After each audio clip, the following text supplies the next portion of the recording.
Tu connais peut-être l'UFC, tu connais sûrement Francis Ngannou. Mais il existe un endroit où certains combattants grandissent dans le sable, devant des foules en transe, avec une pression que peu de sportifs dans le monde peuvent comprendre. Bienvenue dans l'univers de la lutte sénégalaise. Et reste bien jusqu'à la fin, parce que ce sport que beaucoup voient encore comme traditionnel commence maintenant à produire des combattants qui intriguent le MMA mondial. Pendant longtemps, la lutte sénégalaise suffisait à elle seule pour devenir une légende au Sénégal. Parce qu'au Sénégal, la lutte n'est pas juste un sport, c'est une culture, une identité, un symbole de puissance, et parfois même une manière de sortir toute une famille de la pauvreté. À l'origine, les combats étaient organisés après les récoltes, dans les villages. Les hommes s'affrontaient pour montrer leur courage, leur force et leur valeur devant toute la communauté. Mais avec les années, tout a changé. Les arènes se sont remplies, les télévisions sont arrivées, les sponsors aussi. Et un homme va complètement transformer l'économie de ce sport. Mohamed Ndao, plus connu sous le nom de Tyson. Avant Tyson, les cachets des lutteurs étaient beaucoup plus faibles. La lutte était déjà populaire, mais lui va lui donner une autre dimension. Parce que Tyson comprend quelque chose avant beaucoup d'autres. Dans la lutte moderne, il ne suffit plus seulement d'être fort. Il faut aussi créer un personnage, attirer les médias, faire parler, vendre les combats, faire monter l'attente. Avec lui, les entrées dans l'arène deviennent de vrais spectacles. La lutte sénégalaise commence à attirer. Les grandes télévisions, les sponsors, les promoteurs puissants. Et surtout, énormément d'argent. Petit à petit, les cachets explosent. Certaines grandes affiches commencent à atteindre des montants énormes pour l'époque. 100 millions, 150 millions, parfois beaucoup plus. Et au Sénégal, les lutteurs deviennent progressivement des superstars nationales. Tyson fait partie de cette génération boule falée, un mouvement qui influence énormément la jeunesse sénégalaise. Une génération plus médiatique, plus provocatrice, plus moderne. Pour beaucoup, il ne change pas seulement la lutte, il change l'image même du lutteur sénégalais. Et aujourd'hui encore, beaucoup considèrent que sans Tyson, la lutte sénégalaise moderne n'aurait peut-être jamais atteint cette dimension économique. Mais ce qui fascine énormément les gens hors d'Afrique, c'est le mélange entre tradition et violence sportive moderne. Parce que, avant même le combat, il y a déjà une bataille psychologique. Dans la lutte sénégalaise, beaucoup de combattants accordent une place énorme aux préparations mystiques et spirituelles. Certains arrivent avec des gris-gris, d'autres effectuent des rituels dans le sable. Et pour beaucoup de supporters, le combat commence bien avant le premier contact physique.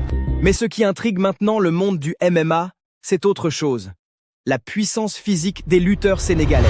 Parce que ces combattants grandissent dans des entraînements extrêmement durs. Lutte dans le sable, travail physique explosif, corps à corps permanent, endurance, résistance mentale énorme. Mais le plus fou dans cette histoire, c'est qu'un homme va complètement changer la manière dont le monde regarde les lutteurs sénégalais. Oumar Kane, plus connu sous le nom de Reug Reug. Pendant des années, il était surtout connu dans les arènes sénégalaises. Puis il décide de tenter quelque chose de beaucoup plus risqué. Le MMA. Au début, beaucoup doutaient, parce que passer de la lutte sénégalaise au MMA, ce n'est pas simple.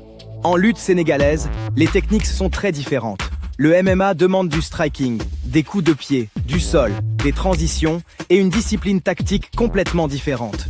Et plusieurs grands noms de la lutte avaient déjà essayé sans réussir à s'imposer. Mais Reug Reug, lui, continue. Il part s'entraîner à l'étranger, il travaille ses lacunes, il apprend les codes du MMA moderne. Et en novembre 2024, tout bascule. Il devient champion poids lourd du One Championship, l'une des plus grandes organisations de MMA au monde. Un moment historique, parce qu'il devient le premier Sénégalais champion du monde dans une organisation majeure de MMA. Au Sénégal, l'impact est énorme. D'un coup, beaucoup de jeunes lutteurs commencent à regarder le MMA autrement. Avant, le sommet du rêve, c'était uniquement les arènes sénégalaises. Maintenant, certains commencent à penser, et si on pouvait conquérir le monde? Et c'est là que tout devient intéressant. Parce que la lutte sénégalaise pourrait devenir une base extrêmement dangereuse pour le MMA moderne. Imagine un combattant déjà habitué à la pression, déjà habitué aux foules immenses, physiquement monstrueux, mentalement très dur, avec une vraie culture du combat. Puis ajoute du striking moderne, du grappling et des camps d'entraînement internationaux. tu commences à comprendre pourquoi certains observateurs regardent maintenant le Sénégal avec beaucoup plus d'attention. Même Reug Reug rêve désormais de combats gigantesques, notamment contre Francis Ngannou.